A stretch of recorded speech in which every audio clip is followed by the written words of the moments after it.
اللهم احفظ هذا البلد وأهله، وأنزل عليه أمنك وأمانك. اللهم اجعله بلدا آمنا مطمئنا سخاء رخاء وسائر بلاد المسلمين.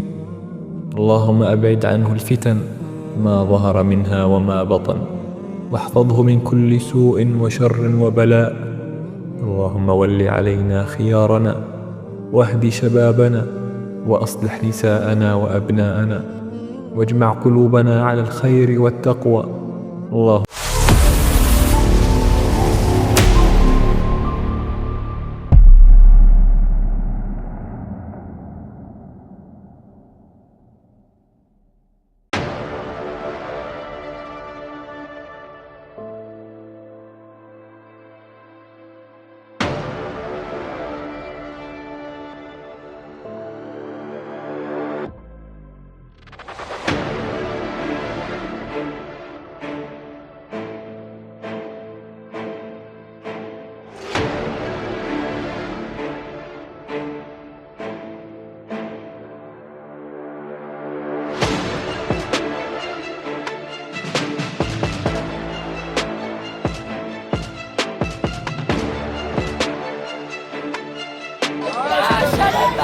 عايش النبي، الله يعزه، الله يشفيه ويعافيه.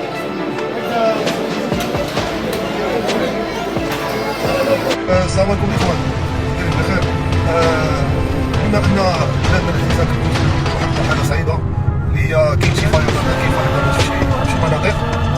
انا كنت نقول تواصل معايا شي جمعيه، انا غادي نعطي 20 مليون من عندي ان شاء الله، باش الجمعيه هي اللي كتعرف تنسق مع شي بلاصه، شي اقليم فيه فيضانات وشي حاجه، وواخا ديك 20 مليون ديال الله الناس ما يوقعوش. المهم الا شفت شي جمعيه فيديو تواصل معايا، الله يحفظ بلادنا.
وطن